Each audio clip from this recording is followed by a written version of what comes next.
Hi everyone, thanks for listening to another episode of Dogman Encounters Radio. I'm Vic Cundit and I'll be your host for the show. If you've had a Dogman encounter of your own and would like to speak with me, whether in private or on the show, please go to dogmanencounters.com and submit a report. I'd love to hear from you.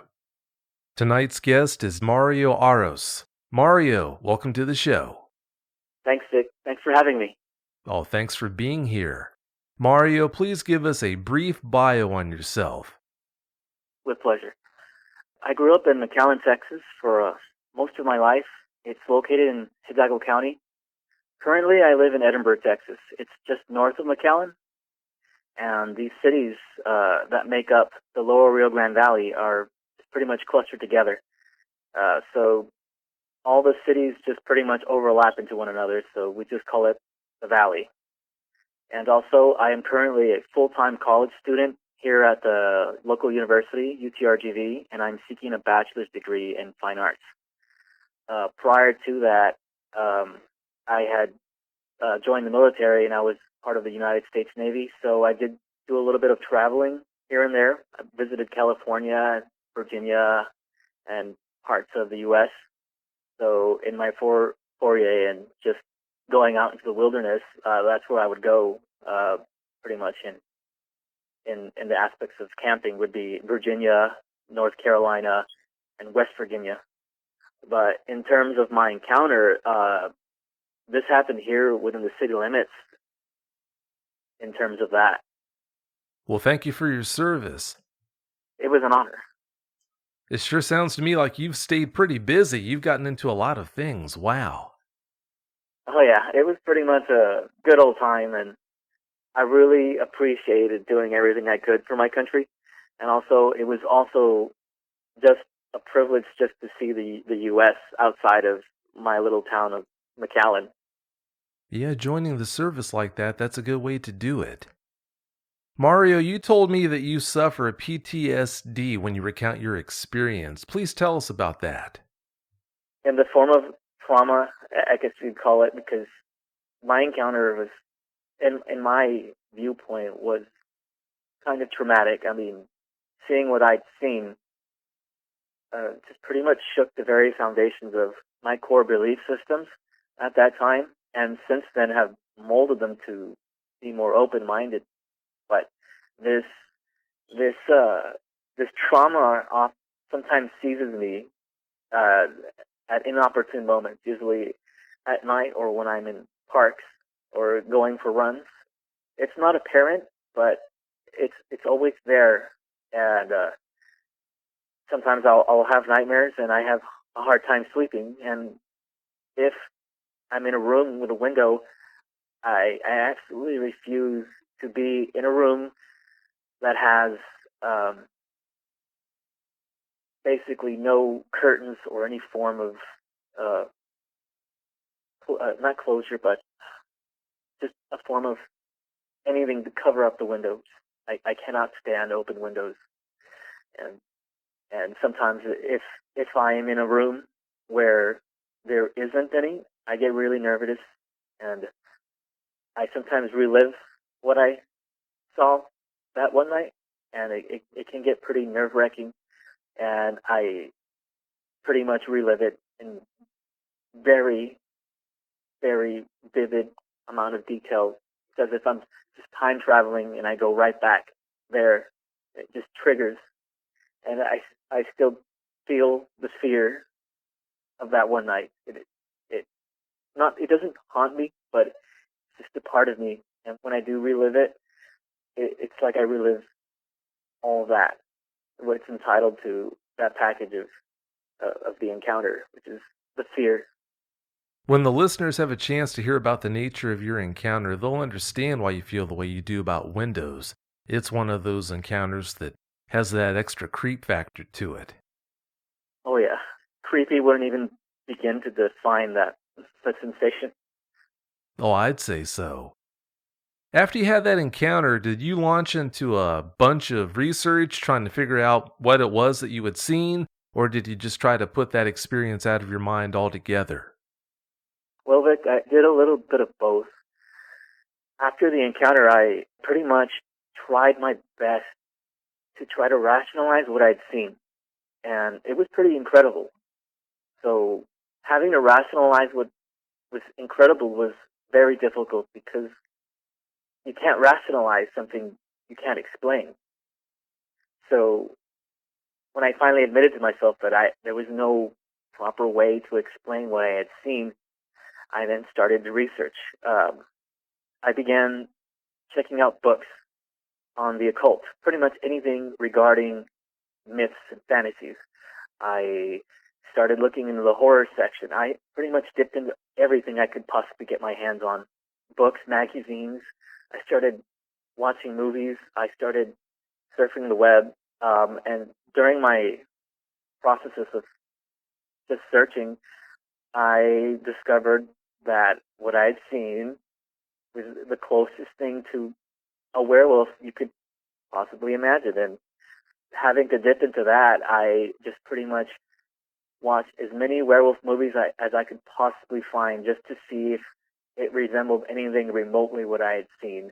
And I began to research everything, and that's when I discovered what cryptozoology was and what I had seen was a cryptid, and that the possibility of something existing but not having any scientific proof became all the more real to me. And in my studies, I pretty much learned everything I could. I ate everything up from every state. I researched the Jersey Devil. I researched the Beast of Bray Road. I researched the Lizardman Escape or Swamp. I researched everything from sea creatures to flying cryptids, anything that could hint towards what I had seen. And I even came across the Michigan Dogman. And when I came across that, I was under the impression that every state had their own cryptid, and naturally they stayed in their own state. So I discounted it as that, and I couldn't figure out what it was. And the only other thing that seemed relatable to it was the Beast of Bray Road. And when I would research it, I came across another animal in cryptozoology that is in the world history, well, at least in France it is, and the only thing that remotely resembled what I had seen or the encounter reminded me a lot of the Beast of Gévaudan in the province of France.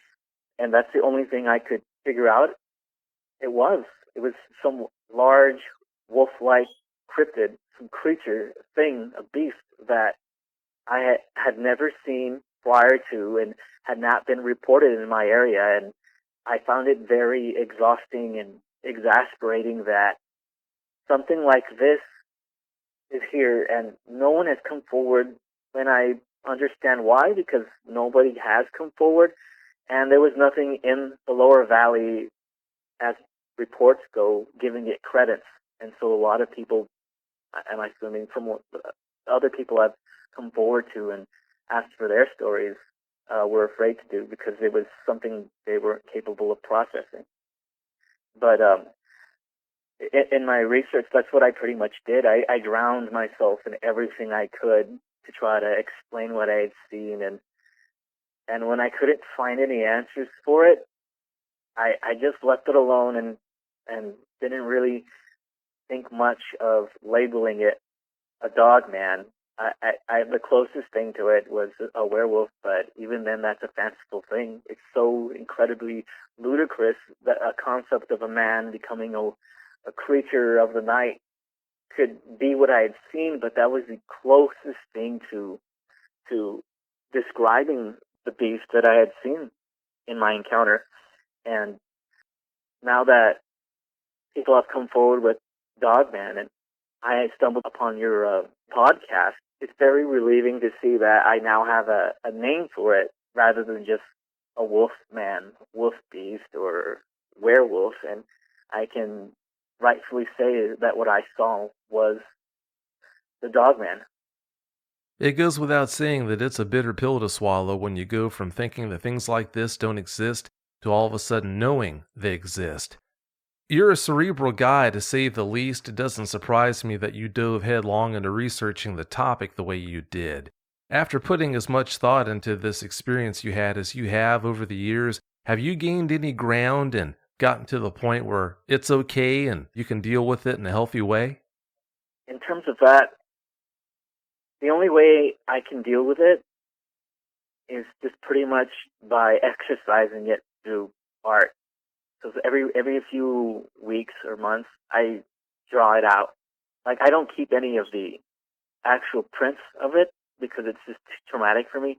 But I find it very alleviating and very therapeutic to just draw what I'd seen. And I always paint it out or draw it out. And often times, I find it helps. And it even helps when I can get other people in on it. Because sometimes I'll have friends or guests come over and they'll see it and they'll ask what that is, and then I'll explain what I'd seen. And sometimes they open up and explain that they'd seen something similar to that, or I'm just met with ridicule and shaming, or at least on their end to shame me. But I'm not ashamed of what I'd seen. I'm not ashamed of the feelings I'm feeling. I know what I saw, and I know I'm trying my hardest to cope with it. And sometimes coping with it is all you can do, because that's what the nature of the beast is just learning to live with it. And I'm learning to live with it because the unsettling thing is we've lived with them for quite some time. And the thing with them is that they're all around us, whether if it's a lizard man, a dog man, or any other cryptid, they're here.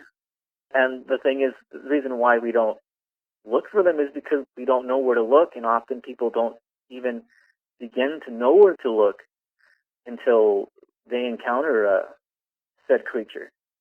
Like for me, I didn't know the signs were all around me, but after I encountered it, they're there.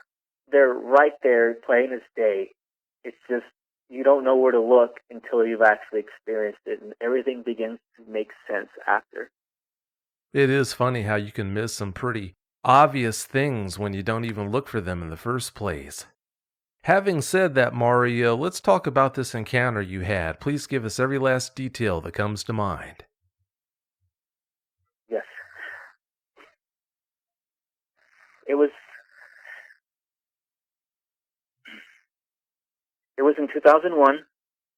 It was May. May. But leading up to that, I was in 8th grade and had gone pretty much a whole year without any incidents in anything. So towards the end, I was assigned a English project. So I did what I naturally did at that time, which was procrastinate. I procrastinated, and the 18th was the day it was due, which is a Friday. So it's the 17th right now. So at this time, I'm thinking, I can totally do it. I can totally pull an all-nighter and finish it.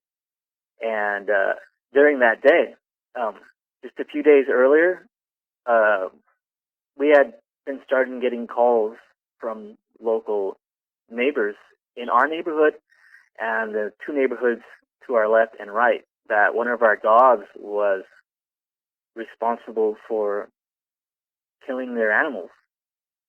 And what at that point I didn't realize what was going on because it seemed natural. But at the same time it didn't, because we had a dog. We had two dogs. We had one named Pepsi and one named Flash. Flash was a Chow Chow mix. My dad made him very submissive, so he wouldn't bite anyone. He wouldn't approach anyone in any lethal manner. He would just greet everyone the same, which is he would pretty much wag his tail and then lick said person repeatedly, just allowing that other person to know that they had higher rank than he did. And that's how he greeted children. That's how he greeted other dogs.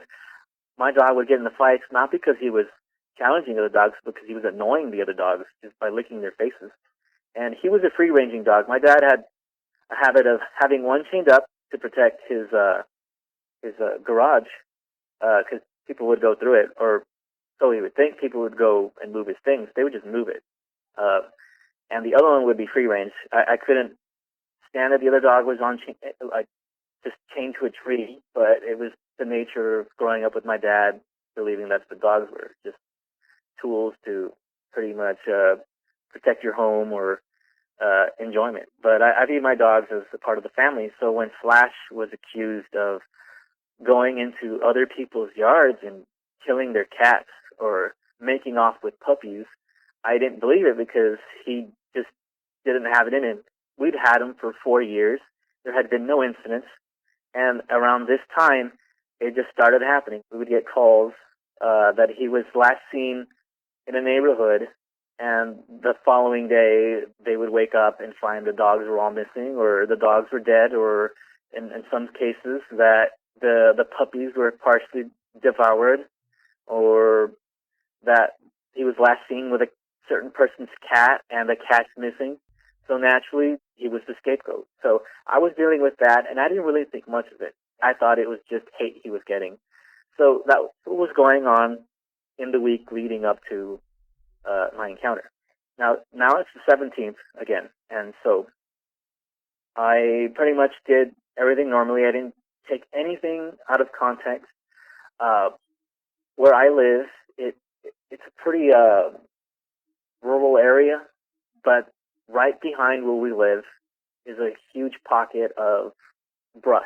I call it brush because it's a mixture of knee-high to waist-deep grass, and in certain areas it goes up to your chest. And then there's pockets of trees that go all along and go for blocks and blocks. And near where we live, it connects to a cemetery and a canal. And we have canals running all along where we live. And this is where all the pockets of brush can be found. And naturally, I don't think anything of this. I just view it as part of living here in the city. It's just city, neighborhood, pockets of wilderness, whatnot. So I have a habit of leaving my window at this point open. Not open as in, like, unlocked.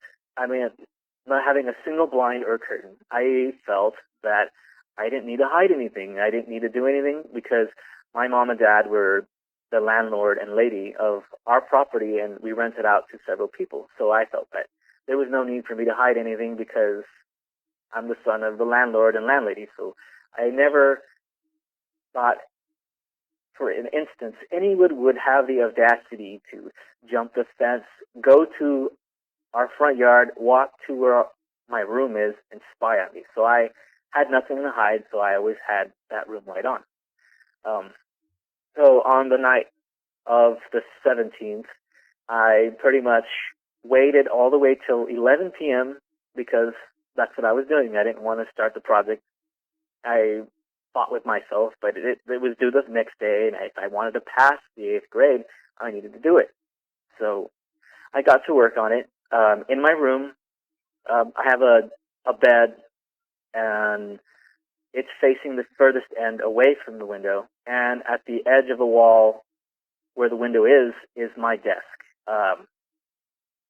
On my desk is my computer and my printer, and I have that one at the furthest end, so it's pretty much hugging the corner of the wall.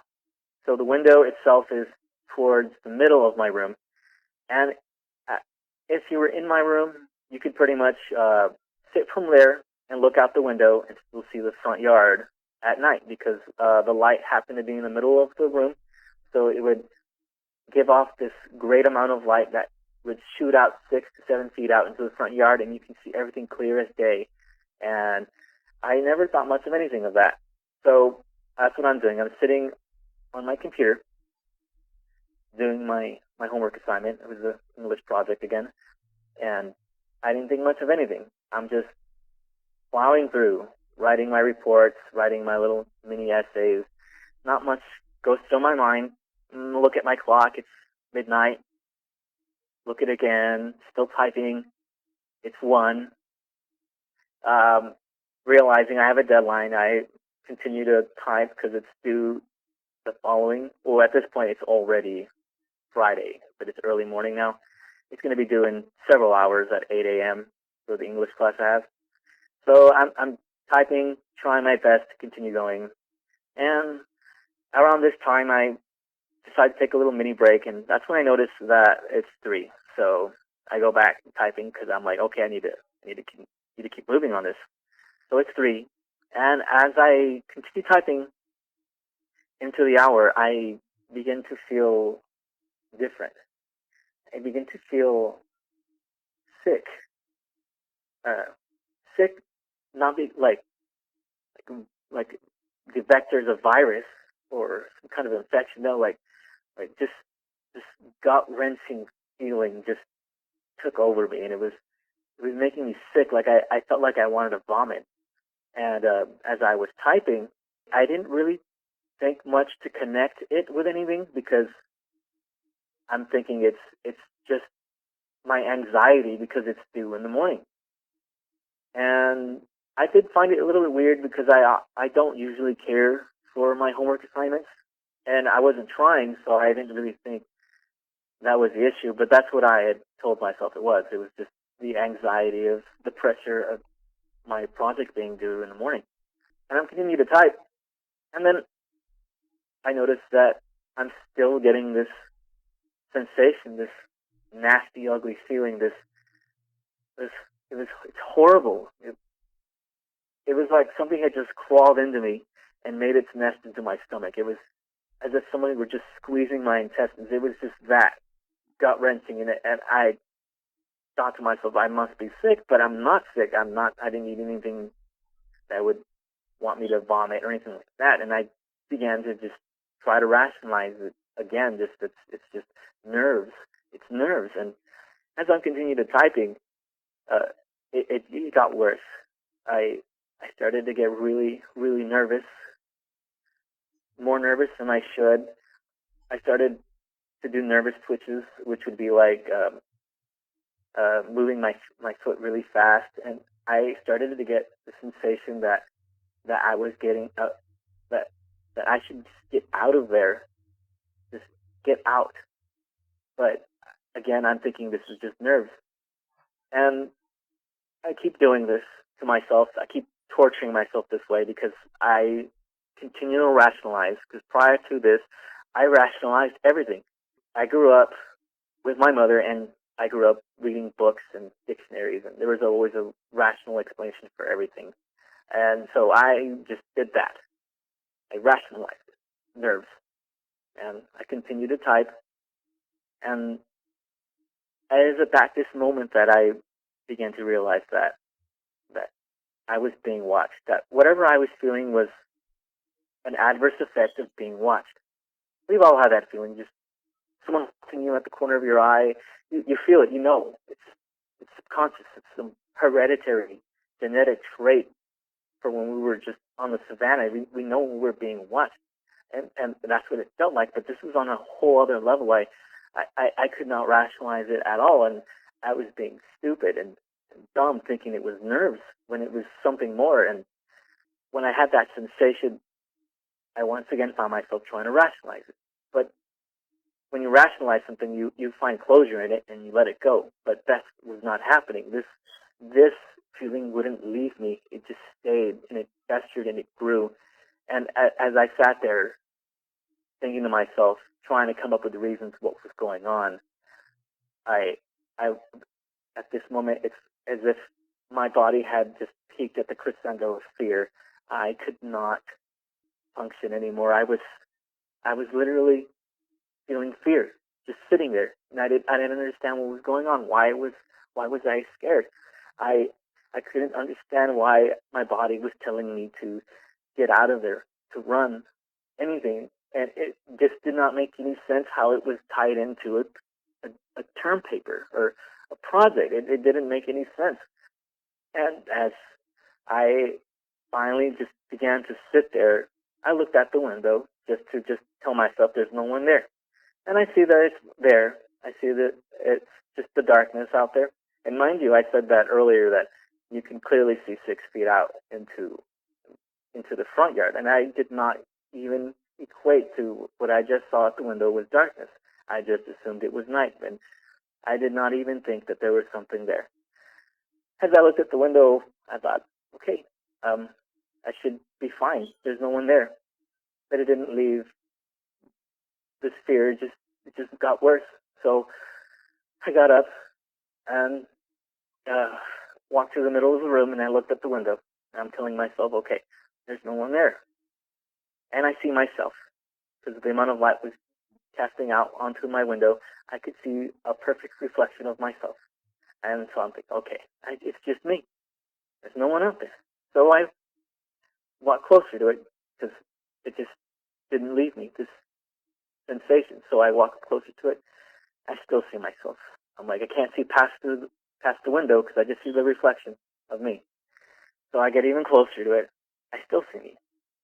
I get really close to it, like my face is right at the window, and I still see my reflection. So I pretty much have to hunch over and look through my window to see past my reflection. And as I do that, my eyes focus. So first I see myself. I see my face. I see my eyes. And I'm like, okay, it's my eyes. I need to see past this. So I see past it, and I still see my eyes. But I noticed that my eyes were my eyes.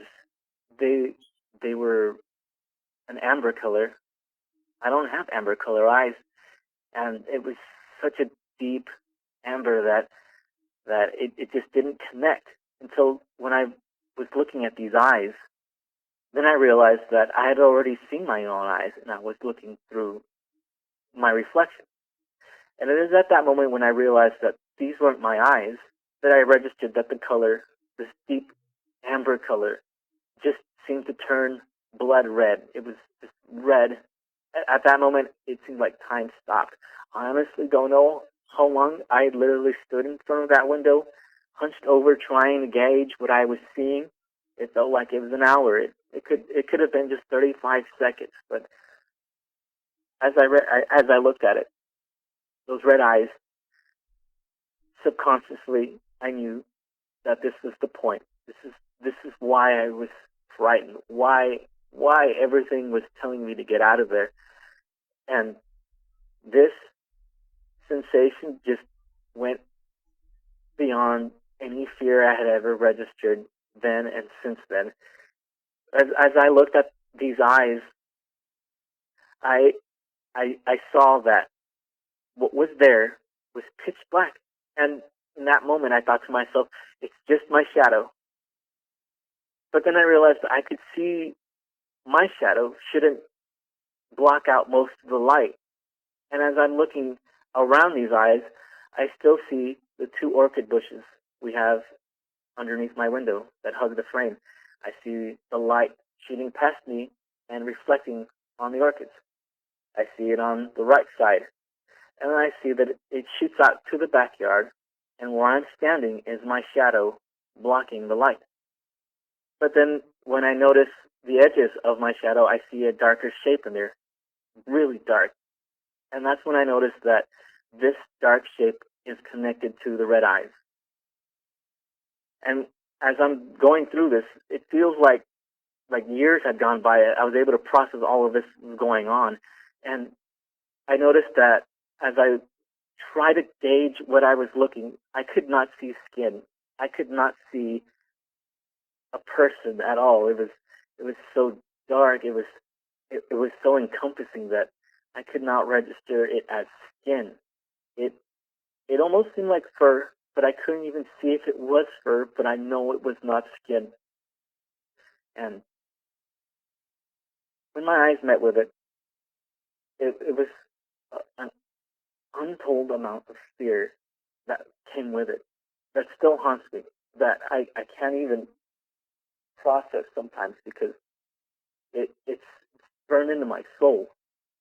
And sometimes I cannot look at my own reflection at night through a window because it'll trigger. But as I stared at those eyes, I tried to gauge its shape in the darkness, and then I could see it. I thought for a second, the only thing with red eyes is a demon. It's a devil. Because I could look up and I saw these two shapes, and I thought they were horns. And in mine, that fraction of a second, I was thinking I was seeing a demon. But in that moment, I saw them shift and turn, and then I realized they weren't horns; they were ears, and they moved. They moved in such a nonchalant way that seemed to me like it was like a dog, sort of like a dog does when they register sound, and it just shoots its ears and shifts them to register the sound of the direction where the movement's going. And that's what it did, and that's when I realized that those were ears. And when my eyes went back to the eyes, and mind you, I'm still facing it at pretty much a millimeter away. This thing is probably close to the window, but not as close as I can see it. It's probably maybe like 8 inches away from the window, from out the outside. And as I'm trying to gauge everything I'm seeing, it's as if I'm trying to rationalize it too. I'm going through all these things in my mind, that it's a neighbor, that it's somebody playing a prank, that it's a dog on a chair, that it's a figment of my imagination, that I slept too late, that I didn't sleep enough, that I'm imagining, I'm delusional, that I'm asleep. I'm doing all these things. And the moment that ended, and the moment the fear took a complete nerve-wracking pitch, was when, as I'm looking at these horrendously blood-red eyes, I see a glint of white. And in my mind, I think, oh, white, his teeth, his smile.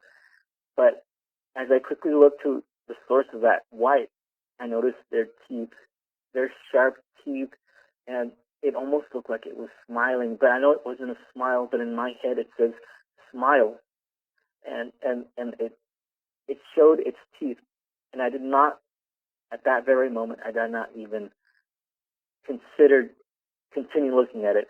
It was, this is it. This is what was the point. This is the absolute center of what had caused everything.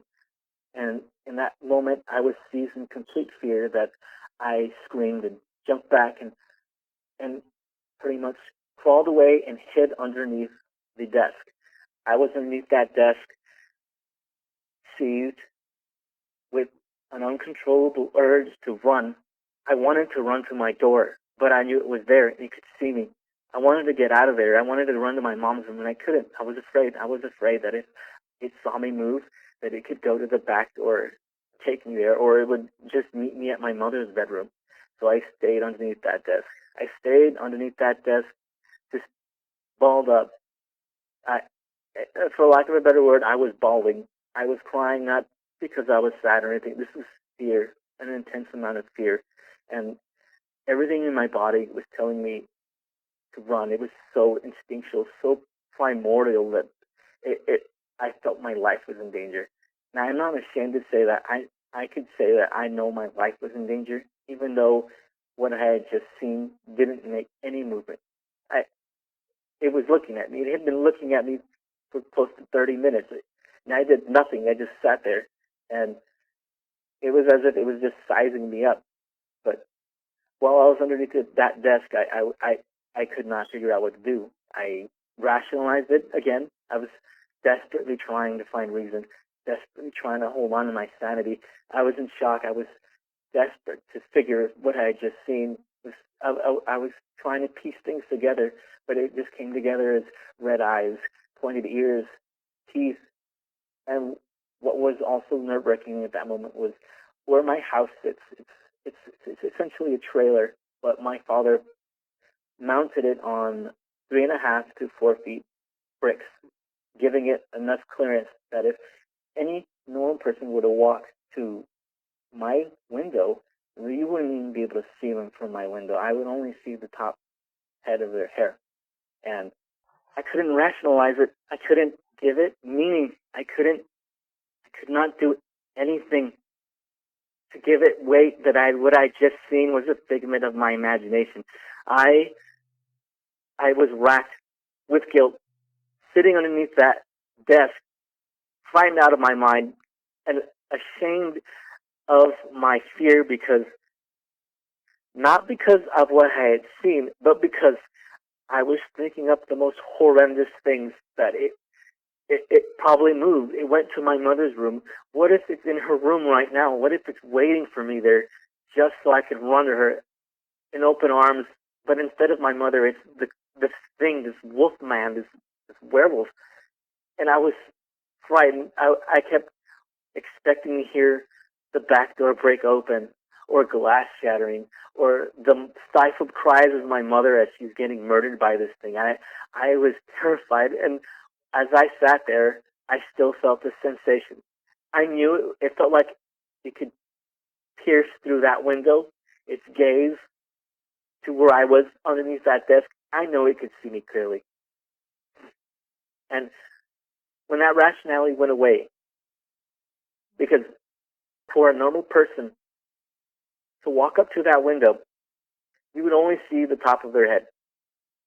And for me to see a person fully, they would have to sit on the chair out in the front yard for me to see them fully. If a person wanted to stand up on that chair, you would have to get really close to my window, stand up, and I would only see at this point your lower head of the face at the bottom of my window. This thing was at the middle of my window. That means that this thing had a clearance of a good 7 to 8 feet. It was within that range of where it was standing, and I don't even know its full height. For all I know, it could have been medium hunched. I don't know, but that's how high it was for me to see it clearly in my position that night. And when I tried to rationalize it was a neighbor. There was no way no one could do that. There was no way that it could have been a dog. There were no dogs out there. Most of the people had their dogs in their front yards, their backyards, inside, chained up to trees or some fence.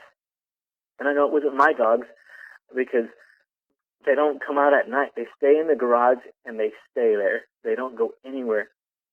And as I sat underneath that desk, trying to rationalize that it was a person, it didn't hold. It couldn't hold. And I knew it wasn't a dog. I knew it wasn't anything else. But at this point, I couldn't rationalize nothing. The fear stayed with me. I was just there, imagining horrible things, just hoping that my door wouldn't open, that it was just my mom or just anything would not open it. I was not prepared to face it. And as I sat there, I was just consumed with this fear. It was so gut-wrenching, so primordial, so everything. I felt like I understood the fight and flight that we have, that we're given, and I was contained there. I didn't know what to do. And as I sat there, dealing with this, eventually, the fear and sensation wore off. It was as if it was no longer looking at me, as if my body on a subatomic level, the moral fibers, everything could no longer sense it was looking at me, and it was okay. As everything just died down a bit, I began to calm down, and I didn't feel anything.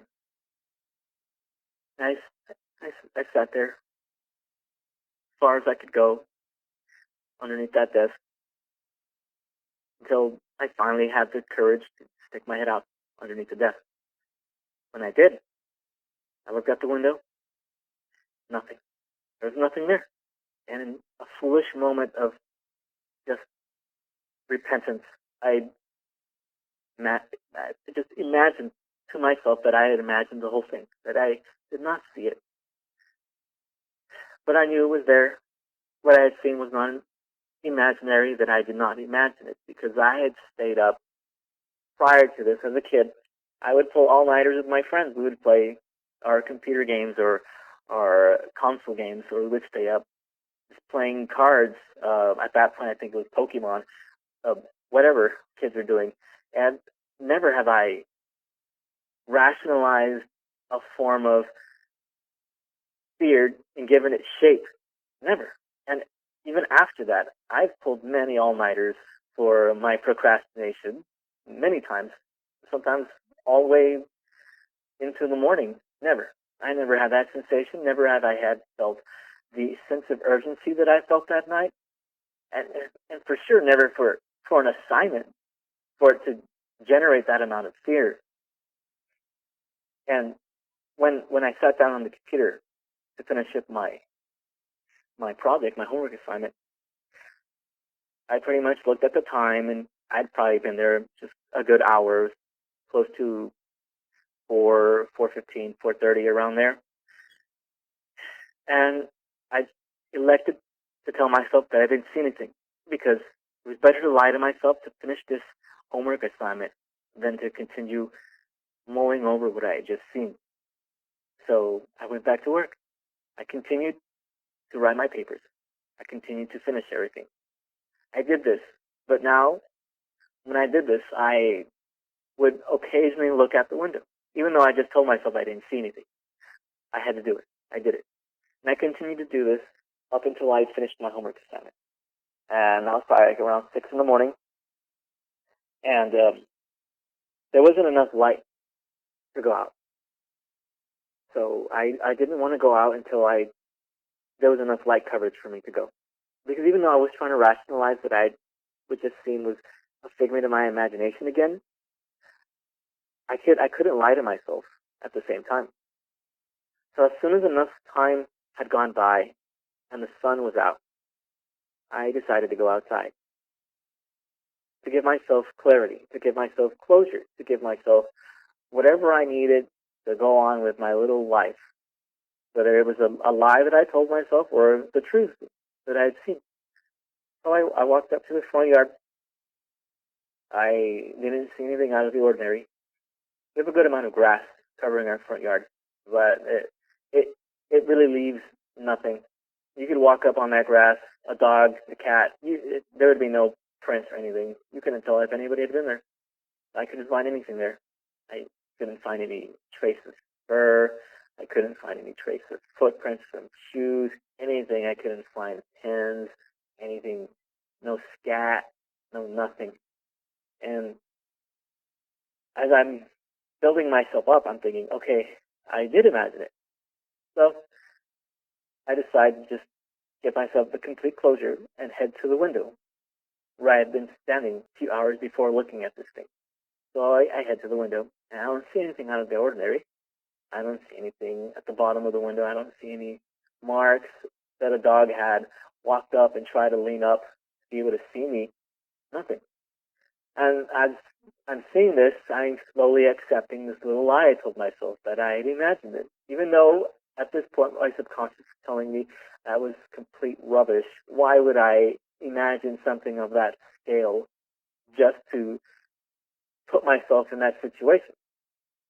So underneath my window, a few years prior, my window had an AC unit. So, as anyone with AC units knows, that if you have anything underneath that AC unit, it's not going to get a lot of sun coverage, so that area is going to be pretty much dead. So, after it was removed a few years ago, it was empty. So that spot underneath my window always had a constant patch of earth. It was just there. It was always firm. It was always hard. That night, it was a bit misty. Not misty as you can see the mist, but it was just wet. It was just a wet night. So if anything had been there, there would have been footprints because the earth was just a bit moist. So it's just enough to leave some kind of print.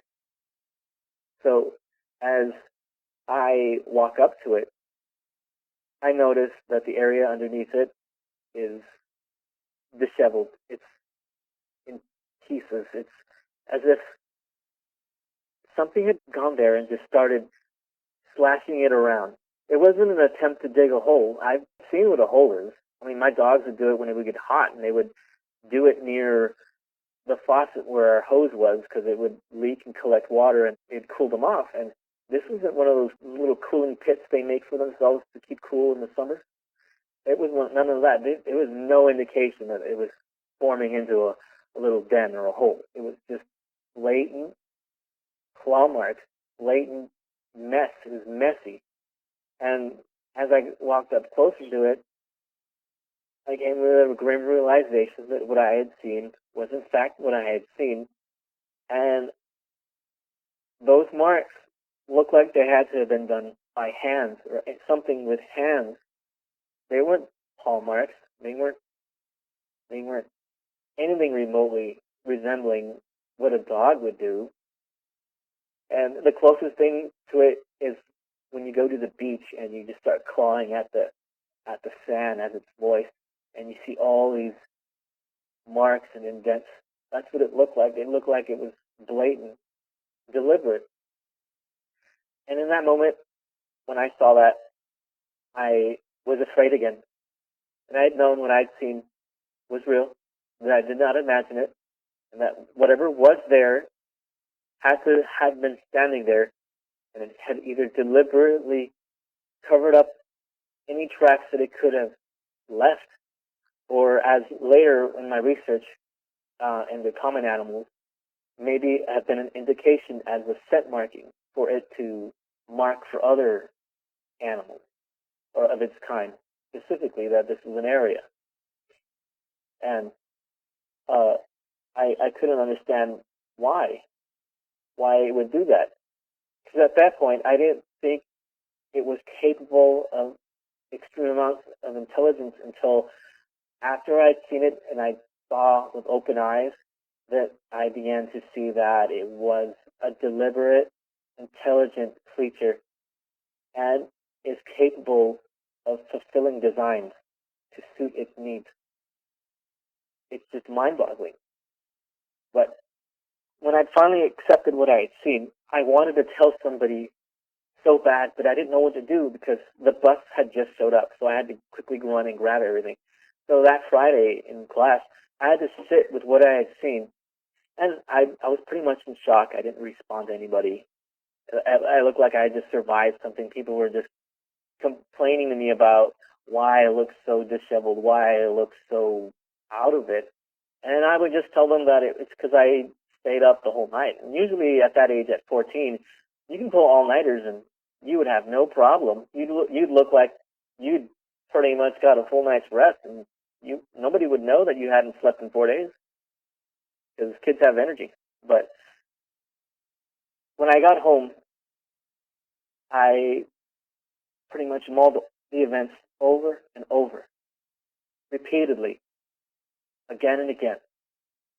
Still trying to find holes in what I had seen, still trying to find maybe a desperate amount of closure, that maybe somehow I missed one detail and it was just a figment of my imagination. And I desperately tried that Friday, but it was the same. And so I wanted to tell somebody about it. So I went to my mother and I told her. I told her about it, and she pretty much blamed it on TV and sugar, like she would blame anything else. You watch too much TV. You watch too much horror movies. And I threw it back in her face because we only had one television, and she controlled the television. And all we watched was soap operas. So I threw that in her face, and I said, no. How can you blame it on TV when I didn't even know what a scary movie was? And so she just equated it to sugar. She said, you imagine it because of sugar. And I scoffed at that idea because I hadn't had any sugar Thursday, the day before. I did not do anything out of the ordinary. I was not coked up on sugar sticks or any form of candy that she was trying to pin on me. And when she pretty much just scoffed at what I had said, I went and told my dad. I told my dad what I had seen. And he pretty much said the same thing, that I was dreaming it. And the thing with my parents is that they wanted me to be a good student.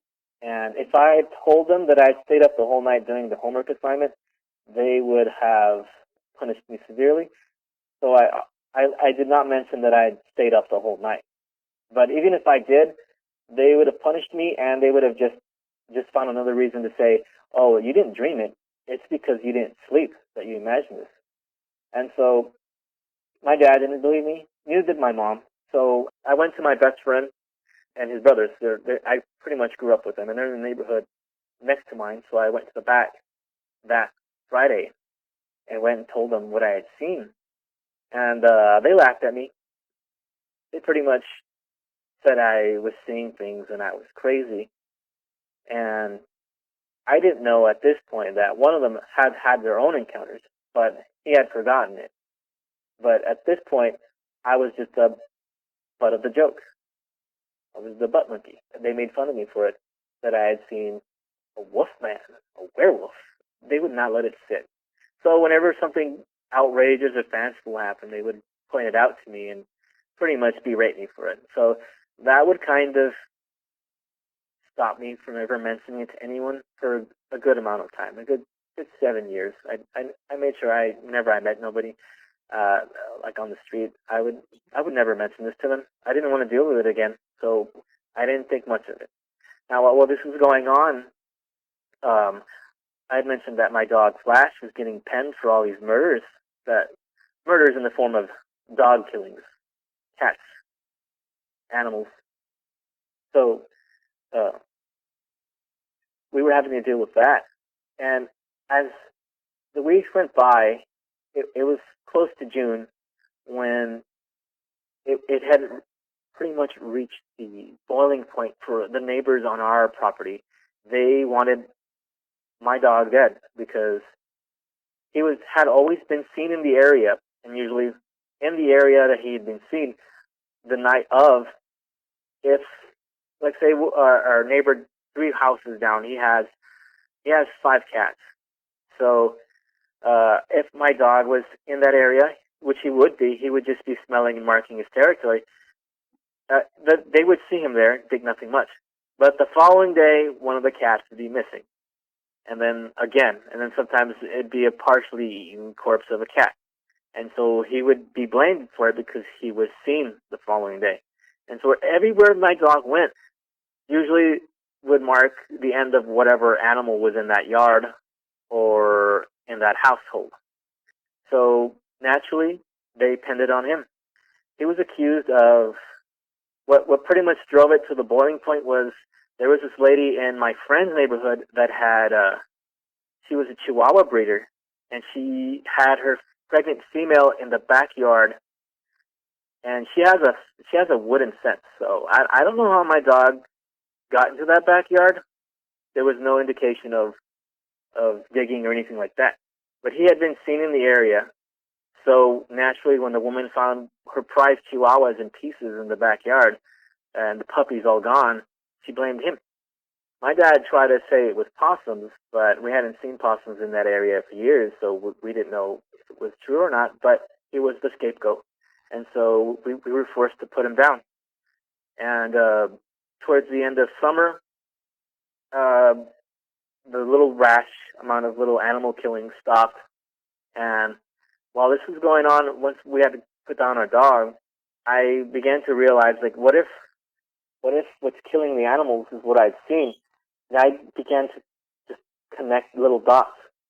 And I began to think that maybe this has been going on for a while, or at least it's a hunting pattern to a degree for how large its domain is, and our little area is just prime real estate from the months of May to July, and then the other months it goes to another area. That's how it detracts from being caught.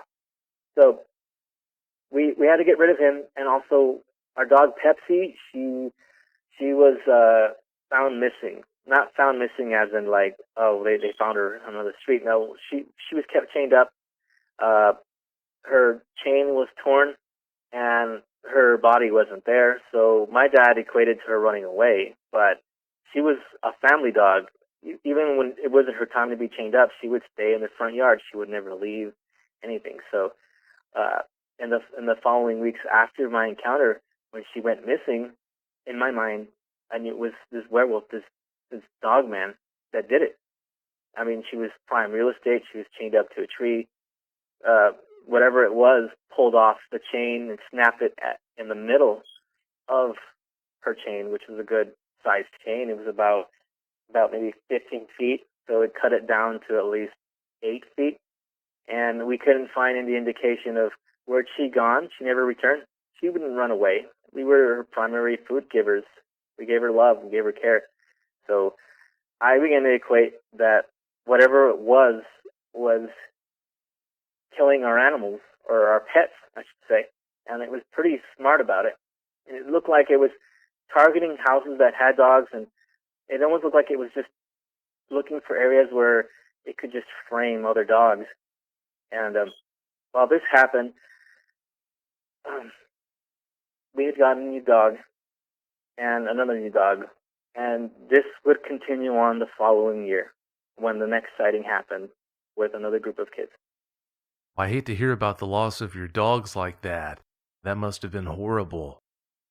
When you were looking out that window and saw the eyes change from an amberish color to a reddish color, were you changing the angle that you were looking at them, and that might be why you noticed a shift in shades like that, or were you static when you saw that change? Oh no, I had gone to the window and I hunched down, and in order to see clearly, I placed both my hands over my eyes and pressed them against the glass. And I remained that way until I saw the eyes. Now, when I'd seen the eyes, I was still in that posture. I didn't move. I didn't do anything. I stayed that way. The moment they shifted to red was when I removed my hands from my eyes to just look up at what would eventually be the ears, and then move down to see the teeth. And I didn't move at all. I wasn't fidgeting. I was just pretty much standing there. That's really strange. Well, I definitely can't explain that. I know if an animal that's got eyes like that changes its position a little bit, that can change and affect the color of the eye shine. Maybe that had something to do with it. I don't know if maybe it moved a little bit and that's what caused it or not, but that's pretty strange and pretty creepy. Onto that effect, when it shifted, it did shift, but barely. But that's when the colors did change. It shifted. It was just a small shift. Yeah, I'll bet you that's why it shifted then, just because it had moved a little bit. But I guess we'll never know for sure on that. You mentioned your neighbor having an experience with a dog man. Please tell us about what happened then. Yes. In the summer of 2002, we had killings again. It starts up in May, and it continues on into July. And usually, it's cats. It happened again, basically. And we had two new dogs. So we replaced the one that was taken and the one that was put down. And my dad had gotten a Rottweiler named Shelby, and we had gotten twins, or a set of puppies, blue heelers. But one of my blue heelers didn't make it. She had parvo and passed away. So my younger brother had a blue heeler named Spot. Now he was free roaming, and he was the same way as Flash. At this point, he had been alive for close to 9 months, and he was still a puppy. So while this was going on, things happened again. So wherever our puppy Spot was spotted, killings would occur.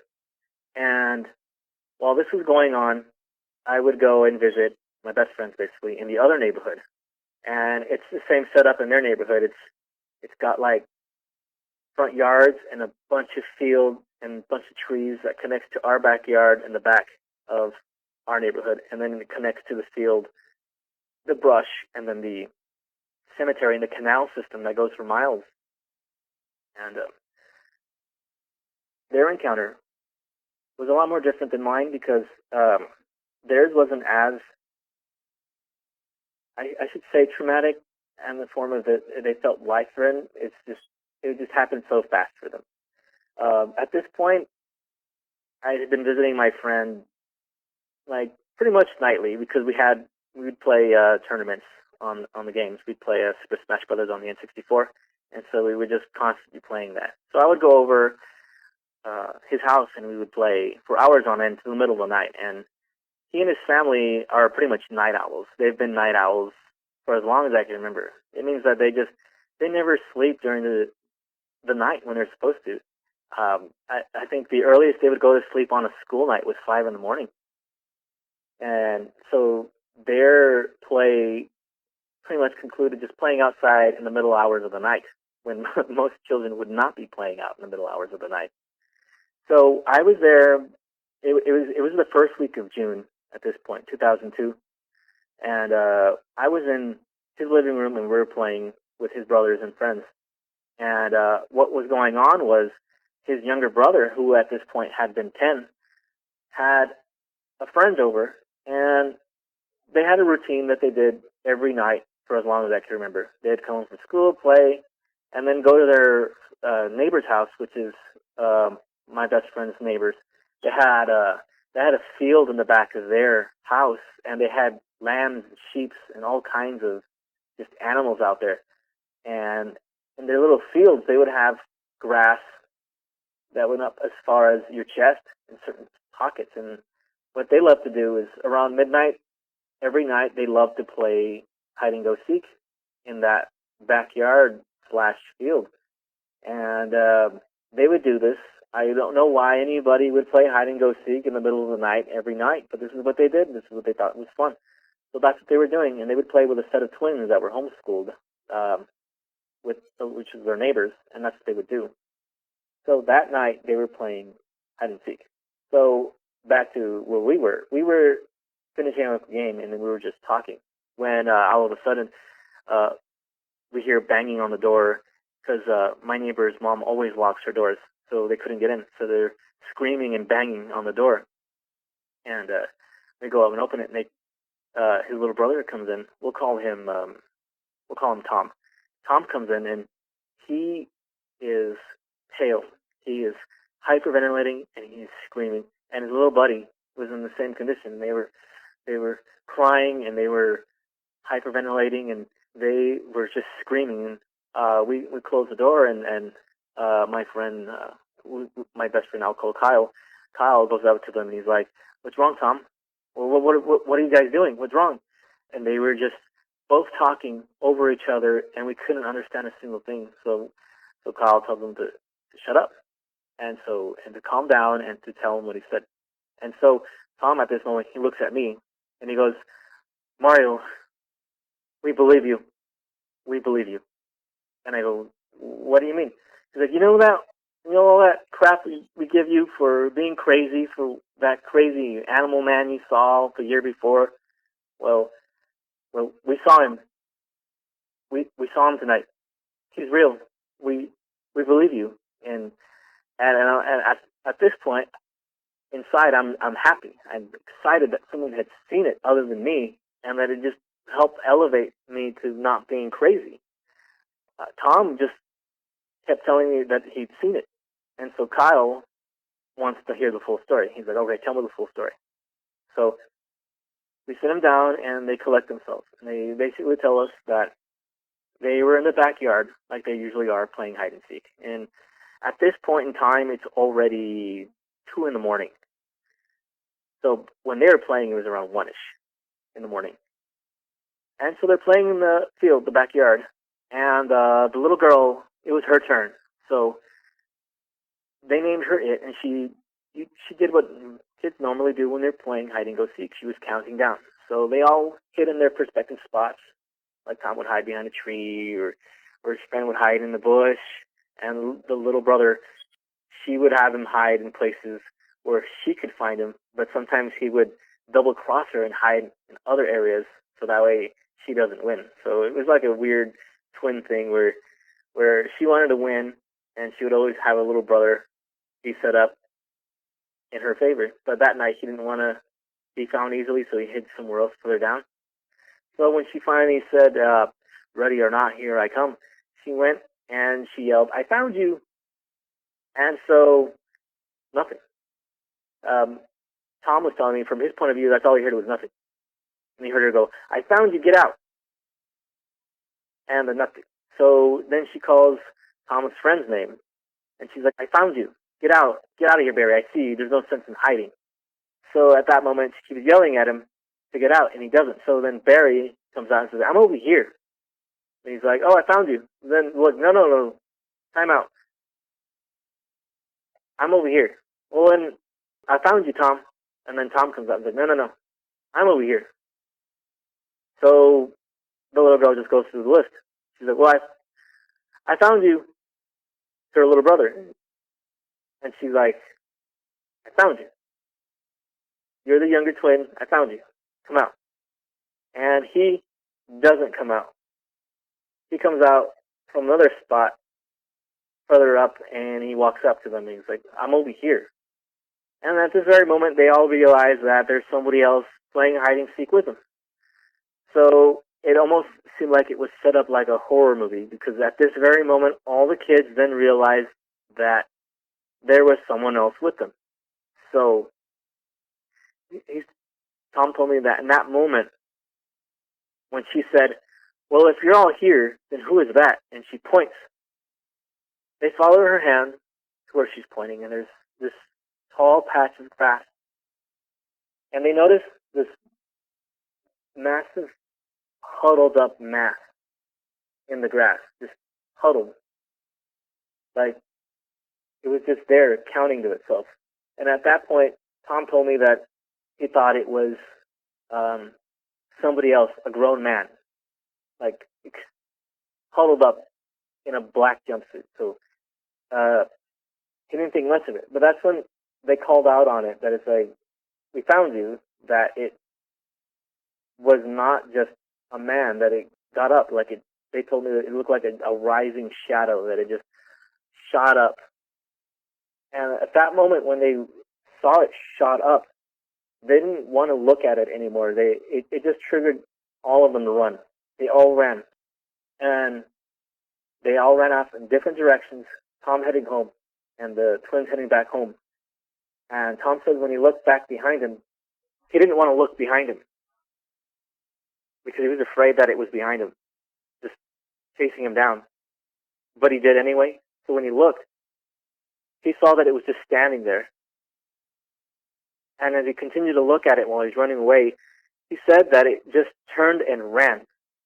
And he said it ran like he'd never seen a person run in their entire life. He said he was extremely tall. He was 10. So it was for him, it was even bigger than what he thought it was. There was nothing to gauge how tall it was, because the grass in that area shifts from being waist high, chest high, to all the way to 5 feet. So they didn't equate the grass size to the creature size. But as he was running away, and the creature was running away, he said it moved so fast and inhuman that it almost looked like it was jumping, like bounding, like it had springs, spring-loaded run to it. And when he saw how fast it run, he just looked forward and decided never to look back again. And that's when they ran up to his house, and the whole situation where he was telling us the story and how he was running and screaming came to be. When those kids were sitting there telling you about what they said they had seen, were you sold on the fact that they were telling the truth? What did you think about their delivery? At first, when they were telling me that they'd seen it, I thought maybe they had seen it. But the moment that sold me on it was how scared they were. It reminded me of how scared I was. They were crying. They were a mess. They were huddled, and they just wanted to get out of there.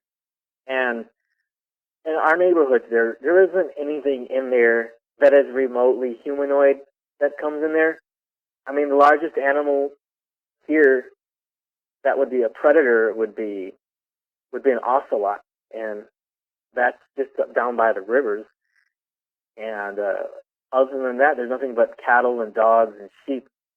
And he told me that he knew it wasn't a man, because the first thing he told me that came to mind was, "Oh, we have a black man hiding in the field." But when he said that, when it rose up, he noticed that it wasn't a man, because he said it wasn't wearing clothes, and it wasn't skin. Therefore, it wasn't a black man, because it was a black thing he saw. It was black, pitch black, they said. That it was so hard to see it, because there wasn't a moon out, but they could tell that whatever it was darker than the night itself. That the closest thing to anything was fur that they had seen. And they didn't want to memorize anything more of it, because in their minds, that was all they needed to see to get out of there. And that's what they did. And so when he was retelling me this, I questioned him. Okay, well, I asked him, did it have red eyes? Did it have amber eyes? Did it see ears? And he told me that, honestly, Mario, we didn't want to look at its face because we were afraid of what we would see in its face. And that's why they all took off running. And I'd known him at this point for like 4 years. And I've known him since then. And never have we had an encounter like that with him, because he was pretty much brought up with his older brothers, and so his older brothers were pretty tough. They were thick-skinned, tough. Nothing scared them, so he came up in that same attitude, and he would pick fights and stuff. And so he was a tough little kid for somebody his age, and he acted more mature in the age of, he was already a high schooler trapped in a 10-year-old kid's head, basically. And when I continued to question about the size, the height, what he could see about it, he wouldn't divulge anything, but the same was with his friend. He said the same thing, and they did not want to go out at night anymore. And the only thing he said that wrong with what I said was, when he said we saw what you saw, basically he said the moment he saw that it was pitch black, he remembered my story and finally believed me, basically. And in my mind, and from his reactions and what he was telling me, I knew he was telling me the truth, and I was not like his older brothers making fun of him right there. I told him, I was like, I believe you. I believe you. And he was happy about it, but at the same time they were extremely scared. And the fact that 4 kids had seen it was further proof, because these kids played out every night for months, and they've never been scared, or at the moment had any reason to be scared. Reason being that that neighborhood was something they knew. It was known to them. There wasn't anything in my neighborhood that I didn't know, and there wasn't anything in their neighborhood that they didn't know. So it was so alien to them, so incredible, that I knew that they weren't making anything up, because if he did lie, it would be an easy catch to catch him in a lie. He would be calm. He wouldn't be completely whacked with terror like how I was, and all I did was saw myself in him when him and his friend were like that. So I gave him a full vote of confidence in that, and he was so believable in his story that my best friend, and his older brother believed him too, because it was very convincing. And they measured the amount of fear and intensity in his face and his friend's face, that they knew what he had seen was what he had seen, and they didn't doubt him.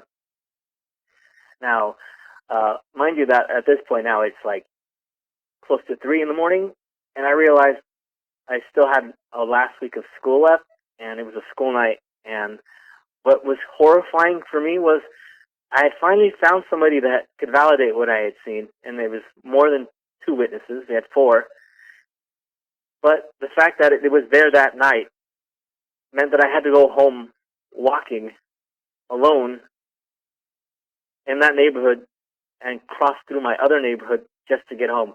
That was like the second closest nerve-wracking moment of my life. And I remember the sensation of, after they told me that, I had asked permission, may I stay the night? And they pretty much flat out told me no. And at this point, everyone already knows that it was out there, and it was a funny joke to them to send me home by myself. When I opened the back door to his backyard, because his backyard has grass that grows up to your neck, I was imagining horrible things, and the grass is waiting for me. And he has dogs too. He has 2 dogs, and I was beginning to equate a relationship with dogs and this Dogman. That the dogs were peaceful, so I noticed it wasn't in the area, but I realized that whenever I was at my friend's house, there were certain nights when the dogs would overreact to an ungodly amount. Like, it was as if they were all being possessed, more so than when an alarm goes off or another dog goes by. It was a different type of sensation these dogs would give off when they were reacting to something. It wasn't an intruder. It wasn't another dog. They would go crazy. So in my mind, I would equate that to the Dogman. And I would notice a pattern on our property too, that there would be nights where all the dogs would freak out. So when I made the journey home, I did not see the dogs overreact or anything. They looked docile and calm. So in my mind, I told myself, I have to get the heck home. So I ran the fastest I could possibly ran, and I made sure never to look behind me, because if it's true what he'd seen, that it could clear distance faster than he could make, then that thing could easily catch me in the dark. running home. And I ran as fast as I possibly could, and I never felt so relieved to make it home that one morning. You said that the kids purposefully didn't gather all that many details. They just wanted to get out of there. But if it had a muzzle, that'd be pretty hard to ignore. Did any of the kids ever mention seeing that it had a muzzle?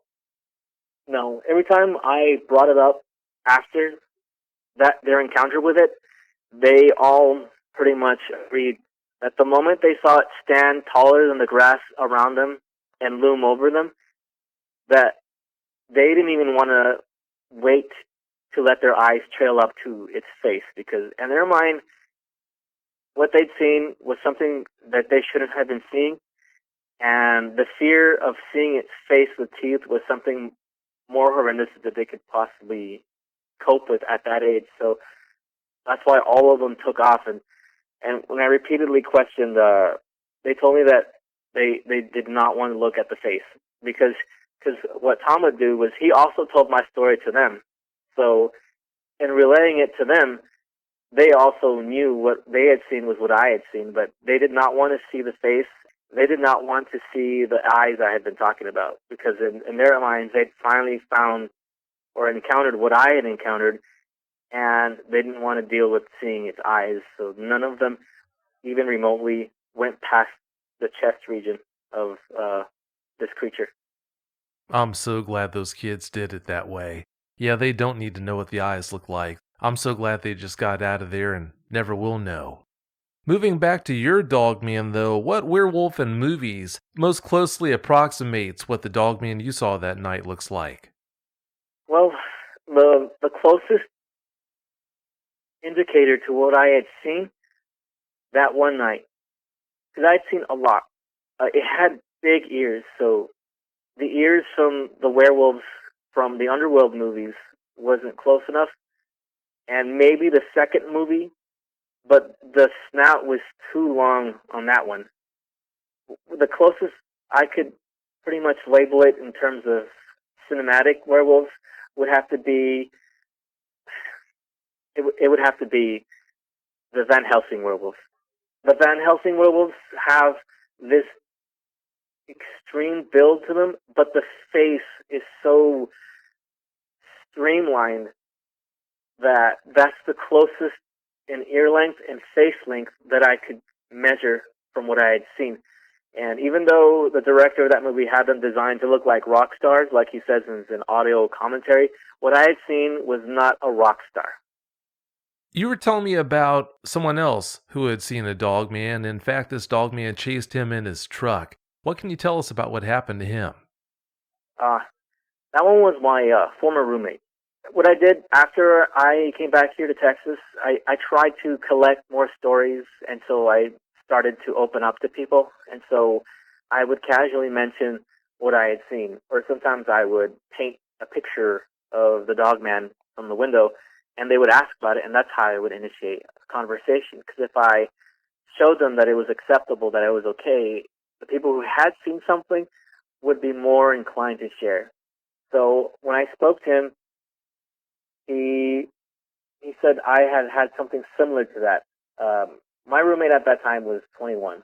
At that point, he was a Christian, but when he had the encounter, he wasn't. He was what he called very worldly.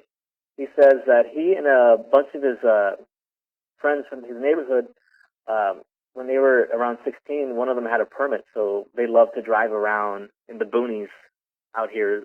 The boonies here are pretty much patches of forest and trees and a bunch of fields and just patches of wilderness here and there. And the only thing that most kids do at that age is just drive around at night, because it's the only form of freedom you get from your parents. So he was telling me in his encounter that he and his buddies went out driving out there. It was around here in Edinburgh. We have a lot of streets that go out into the middle of nowhere, and then it just leads you to just wilderness. And they were driving out there just joyriding, basically. And he tells me that on one occasion they were just driving, and they were going, minding their own business, when at the side of the road they'd notice a dog laying down, and they had thought it had been hit. But the reason why they were thinking it was a dog was from where it was at. It looked like it was small because of depth perception. But as they got closer to it, they said that it was getting bigger and bigger. And they thought it was a St. Bernard, but it was a black St. Bernard. They didn't know what it was at first. They thought it was a big dog, a bear, but we don't have bears down here. So as they're slowly driving up to it, once they get close enough to it, they notice that it gets up on all fours, and it was bigger than what they could have anticipated. The moment they saw it get up, the driver just put the gas. He told me that the driver's friend, he just said he had to get out of there. Seeing it get up, he thought it was getting up from the dead. That's why he put the pedal to the metal, because he thought it was an undead dog. And then his buddies were looking back at it, and that's when they said that it started chasing them. And at first it was running on all fours, and then it got up and started bipedally running after them. And it looked like it was faster running on two legs. And at this moment, all of his friends had to look back at the rear mirror, and with the reflection from the tailgate lights, they could see it was a big, all black, wolfish-looking thing. And the moment they'd seen the eye shine to it, they just completely lost it. And they told their buddy to drive faster. And he didn't see it. He was just trying to drive. So he just started going faster and faster, and they were pretty much pressuring him to go faster. And he said that they were clearing 45, and it was still going after them. And it wasn't until they hit 50 to 60 that it was getting farther and farther away from their sight, from where they were looking at it, and eventually it was gone. And he told me that after seeing that, he didn't know what it was, but he called it a devil dog, and he thought it was sent by the devil, and that's why he should convert. And so the fear from having seen that pushed them in the arms of Christianity, and that's how he owes his faith to that encounter. Well, that's a night he's never going to forget. I can't even imagine what that must have been like. It was enough to pretty much reaffirm his faith, though. Oh, I can understand that.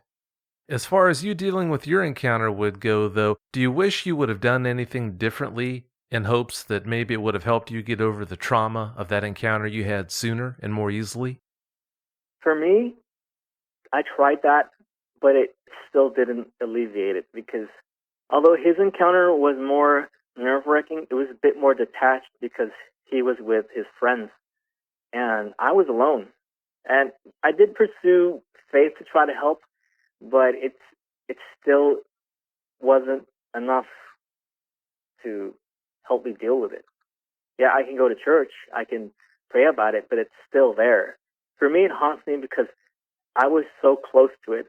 If that thing wanted to, it could have punched through that window and taken me, and my mom wouldn't even known. The dogs wouldn't have done anything because they were in the garage. Nobody would have known. I could have been written off as a runaway, as far as anyone knows, if these things are intelligent. And for my old roommate, for him to encounter it that way, I believe it was more graceful for him because it was more manageable in his experience, because he was in a car, it was moving, and although it did give chase, it was still detached from him. It wasn't within his confines of space. Like you mentioned just a bit ago, the fact that you were all alone, that just made it that much harder for you to deal with. Well, it's about time for us to get out of here, Mario. Do you have any closing comments you'd like to share? Yes. With my experiences, and having had my eyes open, all I can say to the fellow listeners out there who have had similar encounters, or are too afraid to speak, or who haven't had them, all I can say is just be mindful of your surroundings, be it a forest, a field, or at home. Just because you can't see something there doesn't mean it's not there. That's very well said. Well, thanks again so much for coming on the show tonight, Mario. I really do appreciate it. Thank you so much. It was an honor. Oh, it's great having you here. Have yourself a great night, okay? Okay, you too. Thanks. Bye-bye. Bye.